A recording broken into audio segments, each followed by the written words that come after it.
ಎಲ್ಲರಿಗೂ ನಮಸ್ಕಾರ. ನನ್ನ ಹೆಸರು ಜ್ಯೋತಿ BH. ನಾವು doctor K Shivarama Karanth government ಪ್ರಥಮ ದರ್ಜೆ ಕಾಲೇಜ್ ಪೆರುವಾಜೆ ಬೆಳ್ಳಾರಿಯಿಂದ ಓರಿಯಂಟೇಷನ್ ಪ್ರೋಗ್ರಾಮ್ ಪರ್ಪಸ್ ಮೇಲೆ ಸಿಯಾನ್ ಆಶ್ರಮ ಟ್ರಸ್ಟ್ಗೆ ವಿಸಿಟ್ ಮಾಡಿರುವಂತದ್ದು.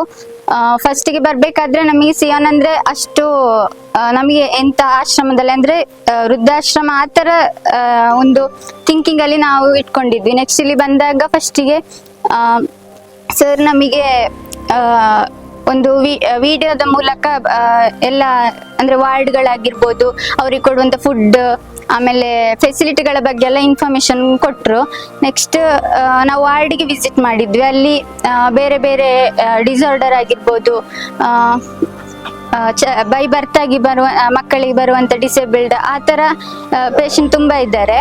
ಹಾಗೆ ನಮಗೆ ಅಂದ್ರೆ MSW ಇದರಲ್ಲಿ ಈಗ ಒಂದು ಹೆಲ್ಪಿಂಗ್ ನೇಚರ್ ಆಗಿರ್ಬೋದು, ಅಥವಾ ಈ ಒಂದು ಟ್ರಸ್ಟಿನ ಕೋಆರ್ಡಿನೇಷನ್ ಅಥವಾ ಒಂದು ಹೇಗೆ ಹೆಲ್ಪ್ ಮಾಡುದು, ನೆಕ್ಸ್ಟ್ ಅವರನ್ನು ಹೇಗೆ ನೋಡ್ಕೊಳ್ತಾರೆ, ಆ ತರ ಒಂದು ನಮ್ಮ ಜಾಬಿಗೆ ಹೆಲ್ಪ್ ಆಗ್ಬೋದು ಅಂತ ಹೇಳಲಿಕ್ಕೆ ಇಷ್ಟಪಡ್ತೇನೆ. ಹಾಗೆ ಇಲ್ಲಿ ಅಂದ್ರೆ ಈಗ ಜಾಸ್ತಿ ಜನ ಪಾರ್ಟಿ ಪಬ್ ಅಂತೇಳಿ ಎಲ್ಲ ಬರ್ಡೇ ಅನ್ನು ಆಚರಿಸ್ತಿದ್ದಾರೆ. ಅಂತವರಿಗೆ ಇಲ್ಲಿ ಈ ತರ ಆಶ್ರಮಗಳಿಗೆ ಬಂದು ಕೆಲವು ಸಹಾಯಗಳನ್ನು ಮಾಡ್ಲಿ ಅಂತ ನಾನು ಹೇಳಲಿಕ್ಕೆ ಇಷ್ಟಪಡ್ತೇನೆ. Thank you. ನಮಸ್ತೆ.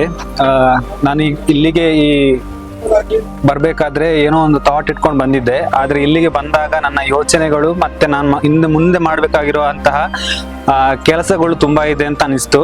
ಯಾಕೆಂತ ಹೇಳಿದ್ರೆ ನಾವೊಂದು ಇಲ್ಲಿಗೆ ಬರ್ಬೇಕು, ಮ್ಯಾಮ್ ನಮಗೆ ಮೊದ್ಲನೇ ಹೇಳಿದ್ರು ಇಲ್ಲಿಗೆ ಹೋದ್ರೆ ನಿಮ್ಮ ಮೈಂಡ್ ಸೆಟ್ಟೇ ಚೇಂಜ್ ಆಗ್ತದೆ ಅಂತ. ಆದ್ರೆ ಅವ್ರು ಹೇಳಿದಕ್ಕೂ 100% ಸತ್ಯ. ಯಾಕಂದ್ರೆ ಎಲ್ಲಾ ಮೈಂಡ್ ಸೆಟ್ ನನ್ನ ಹತ್ರ ಇದ್ದಂತ ಯೋಚನೆಗಳೆಲ್ಲ ಚೇಂಜ್ ಆಗಿದೆ.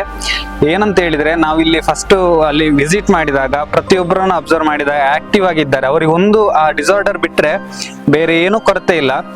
ಮತ್ತೆ ಅವ್ರ ಹತ್ರ ಇರುವ ಕಲೆ ಆಗಿರ್ಬೋದು, ಅಥವಾ ಅವರು ಹಾಡು ಹೇಳ್ತಾರೆ, ಡ್ಯಾನ್ಸ್ ಮಾಡ್ತಾರೆ, ಆಮೇಲೆ ಕ್ರಾಫ್ಟ್ ಯೂಸಿಂಗ್ ಮಾಡ್ತಾರೆ, ಆಮೇಲೆ ಇಂಡೋರ್ ಗೇಮ್ಸ್ ಎಲ್ಲ ಆಡ್ತಾರೆ. ಅದರಿಂದ ನನಗೆ ಏನ್ ಅನಿಸ್ತು ಅಂತ ಹೇಳಿದ್ರೆ, ನಾವು ಇಷ್ಟು ಫ್ರೀ ಆಗಿದ್ರು ಕೂಡ ನಾವು ಯಾವುದೋ ಒಂದು ಮೈಂಡ್ ಸೆಟ್ ಅಲ್ಲಿ ಇಟ್ಕೊಂಡು ನಮ್ಮನ್ನ ನಾವೇ ಒಂದು ಬಂಧನ ಸ್ಥಿತಿಯಲ್ಲಿ ಇರ್ತೇವೆ. ಆದ್ರೆ ಅವ್ರಿಗೊಂದು ಒಂದು ಇದೆ ಡಿಸಾರ್ಡರ್ ಇದೆ ಅಂತ ಅನ್ಕೊಂಡ್ರು ಕೂಡ ನಾವು ಎಲ್ಲದರಲ್ಲೂ ಹುಷಾರಿದ್ದೇವೆ ಅಂತ ಅನ್ಕೊಂಡು ಮುಂದೆ ಇದ್ದಾರೆ.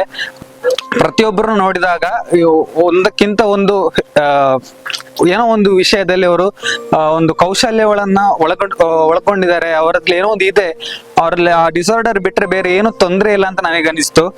ಹಾಗೆ ರಿತೀಶ್ ಸರ್ ಮತ್ತೆ ಆಶಾ ಮೇಡಮ್ ಪ್ರತಿಯೊಬ್ರು ಯಾರೇ ಇದ್ರು ಡಿಸಾರ್ಡರ್ ಇದ್ರು ಅವರನ್ನು ಇಂಥವ್ರು ಹೀಗೆ ಇಲ್ಲಿಗೆ ಪರಿಚಯ ಆಗಿ ಬಂದ್ರು. ಮತ್ತೆ ಅವರು ನಮ್ಮ ಇಲ್ಲಿಗೆ ಬರ್ಬೇಕಾದ್ರೆ ಅವರು ಹೇಗಿದ್ರು, ಆಮೇಲೆ ಹೇಗೆ ಗುಣಮುಖರಾಗಿದ್ದಾರೆ ಅಂತಾನೂ ಹೇಳಿದ್ದಾರೆ. ಆ ವ್ಯಕ್ತಿ ಒಂದು ಥಿಯರಿ ಆಗು ಅಲ್ಲ, ಪ್ರಾಕ್ಟಿಕಲ್ ಆಗಿ ಮುಂದುವರಿಬೇಕು. ಇವರನ್ನೆಲ್ಲ ನೋಡಿದಾಗ ನಮ್ಮ ಮೈಂಡ್ ಸೆಟ್ ಅಲ್ಲಿ ಏನ್ ಬರುದು ಅಂತ ಹೇಳಿದ್ರೆ, ಫಸ್ಟ್ ನಾವು ಅದನ್ನ ಪ್ರಾಕ್ಟಿಕಲ್ ಆಗಿ ನಮ್ಮಲ್ಲಿ ನಾವು ತೊಡಗಿಸ್ಕೊಳ್ಬೇಕು ಅಂತ ಅನ್ಕೊಳ್ತೇವೆ. ಯಾವುದೇ ಒಂದು ವಿಷಯವನ್ನ ತಕೊಂಡಾಗ MSW ಸ್ಟೂಡೆಂಟ್ ಆಗಿ ಇಲ್ಲಿಗೆ ಬಂದಾಗ ಫಸ್ಟಿಗೆ ಬದಲಾವಣೆ ಆಗುವುದು ನಮ್ಮ ಒಳಗಿನ ಮನಸ್ಥಿತಿ. ಆದ್ರಿಂದ ಹೆಚ್ಚಿನ ರೀತಿಯಲ್ಲಿ ನಾವು ಬದಲಾವಣೆ ಕಂಡುಕೊಳ್ಬೇಕು. ಮುಂದೆ ರೀತಿಯಲ್ಲಿ ಇದೇ ತರ ರೀತಿಯಂತಹ ಮುಂದಿನ ಸಹಕಾರ ಆಗಿರ್ಬೋದು, ಅಥವಾ ಮುಂದಿನ ಇದೇ ಯಾವುದೇ ಡಿಸಾರ್ಡರ್ ವ್ಯಕ್ತಿಗಳಿದ್ದಾರೆ ಅವರ ಜೊತೆ ಎಲ್ಲ ಹೊಂದಿಕೊಳ್ಳಿಕ್ಕೆ ಮತ್ತೆ ಅದರ ಬಗ್ಗೆ ತಿಳ್ಕೊಳ್ಳಿಕ್ಕೆ ತುಂಬಾ ಉಪಯುಕ್ತ. ಈ ಒಂದು ಕಾರ್ಯಕ್ರಮ ಅಥವಾ ಓರಿಯಂಟೇಷನ್ ಪ್ರೋಗ್ರಾಮ್ ಅನ್ನು ಹಮ್ಮಿಕೊಂಡ ನನ್ನ ಕಾಲೇಜಿನ MSW ಶಿಕ್ಷಕರಾದ social work sir Govind sir ಅವರಿಗೆ ಅಭಿನಂದನೆ ತಿಳಿಸ್ತೇನೆ. ಹಾಗಾಗಿ ಅರ್ಚನಾ ಮ್ಯಾಮ್ ಮತ್ತೆ ಸ್ವಪ್ನ ಮ್ಯಾಮ್ ತುಂಬಾ ಸಹಕಾರ ನೀಡಿದ್ರು. ಇದರಿಂದ ನಮಗೆ ನಾವು ಇಡೀ ಟೀಮ್ ಒಂದು ಮೈಂಡ್ ಸೆಟ್ ಅಥವಾ ಒಂದು MSW ಸ್ಟೂಡೆಂಟ್ಸ್ ಆಗಿ ಹೇಗೆ ಇರಬೇಕು, ಮುಂದೆ ಏನು ಮಾಡಬೇಕು ಅಂತ ಕ್ಲಾರಿಟಿಯನ್ನು ತಗೊಂಡಿದ್ದೇವೆ. ಆದ್ರಿಂದ ಈ ಮೂಲಕ ಎಲ್ಲ ಫ್ಯಾಕಲ್ಟಿ ಮತ್ತೆ ನನ್ನ ಸ್ಟೂಡೆಂಟ್ಸ್ ಫ್ರೆಂಡ್ಸ್ಗಳಿಗೆ ಧನ್ಯವಾದಗಳನ್ನ ಹೇಳ್ತಾ ಇದ್ದೇನೆ.